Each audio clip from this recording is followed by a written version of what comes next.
Ramai saudara soal pungli di rutan Gedung Merah Putih KPK. Apa yang terjadi? Kenapa kemudian atau apa yang bisa mendorong hal ini terjadi dan apa yang seharusnya dilakukan setelah peristiwa ini? Kita perbincangkan hal ini bersama dengan Wakil Ketua KPK 2015-2019 Saud Sitomorang. Pak Saud, terima kasih sudah bersama Niluh. Sehat selalu Pak Saud. Ya, sama-sama Mbak Niluh. Terima kasih. Pak Saud, terkejut tidak dengan kejadian ini? Ya enggak lah, kok terkejut. Karena kan kita udah bayangkan ini dengan undang-undang baru KPK akan begitu. Apa yang menjadi celahnya di situ? Ya kan dengan undang-undang baru itu kan semuanya berubah. Value-nya berubah, nilai-nilainya berubah, diubah, dan kemudian cara melaksanakan nilai-nilai itu juga berubah. Dan Dewasnya sendiri kalau saya lihat nggak begitu familiar dengan nilai yang mereka buat sendiri. Kalau dulu kan nilainya itu RI KPK. R-nya religious, integrity, kepemimpinan, profesionalisme, dan keadilan. Itu religiusnya dibuang, religiusnya dibuang, diganti dengan is KPK, I-nya jadi integrity, S-nya sinergi, kepemimpinan. Nilai-nilai itu dijabarkan.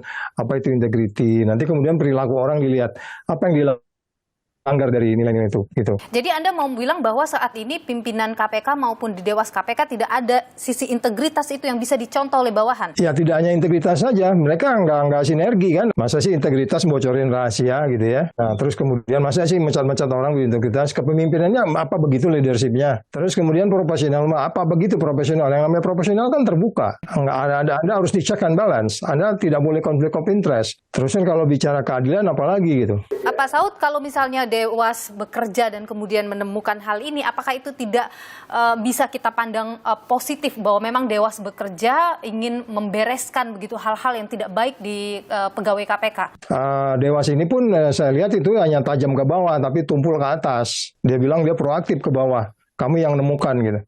Tapi yang kemudian pimpinannya nunggu sampai 16 entitas dulu yang lapor baru ada follow up gitu. Sebenarnya kan dia harus proaktif di mana saja. Tapi Pak Saud, kalau dalam melihat kasus ini, dalam pandangan Anda, mungkinkah ini dilakukan hanya orang per orang, sipir tertentu saja atau penjaga tertentu saja, atau jangan-jangan ini terstruktur dari atas ke bawah?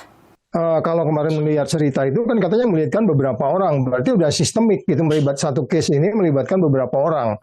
Dan beberapa orang berarti kan masing-masing punya pekerjaan kan. Cuman kan saya kembali bertanya, ini sebenarnya dalam rangka mengokupasi ruangan atau apa gitu.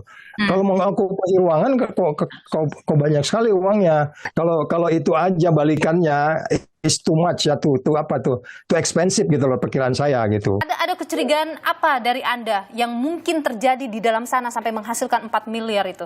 Ya, saya hanya bisa menganalisis, tidak menuduh. Analisis boleh salah. Saya khawatirin ada kaitannya dengan bisnis proses penyelidikan, penyidikan, dan penuntutan.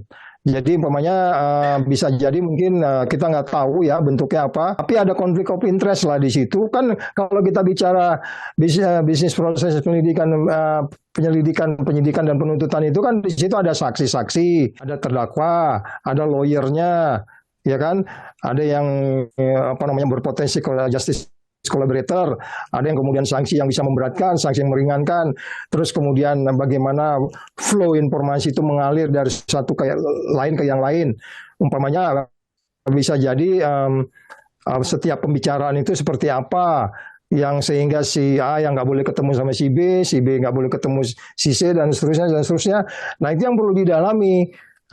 Bisnis proses apa yang bisa terganggu atau terancam kerahasiaan yang terlebih dan informasi yang keluar terlebih gitu ya. Ini yang mungkin kita perlu dalami lagi, tidak hanya sekedar jadi sebuah sebuah HP begitu. Itu juga nggak common sense banget menurut saya. Kalaupun hanya sekedar occupied ruangan atau mengisi ruangan, itu sebenarnya kan bisa dipantau dari kamera yang menurut saya nggak perlu lama sampai kayak gini. Jangan-jangan ini sudah terjadi beberapa tahun ke belakang bisa jadi. Menurut Anda apa yang harus dilakukan pimpinan KPK sekarang di situasi ini? Ya, ini kan saya pikir mereka harus bertanggung jawab semua pasti ya. Itu kan mereka kolektif kolegial. Jadi sekali lagi harapan kita ya pimpinan yang mereka harus merevaluasi ini secara tuntas. Tapi saya sedikit skeptik itu nggak mungkin sebelum nanti undang-undang KPK lama dikembalikan lagi. Baik.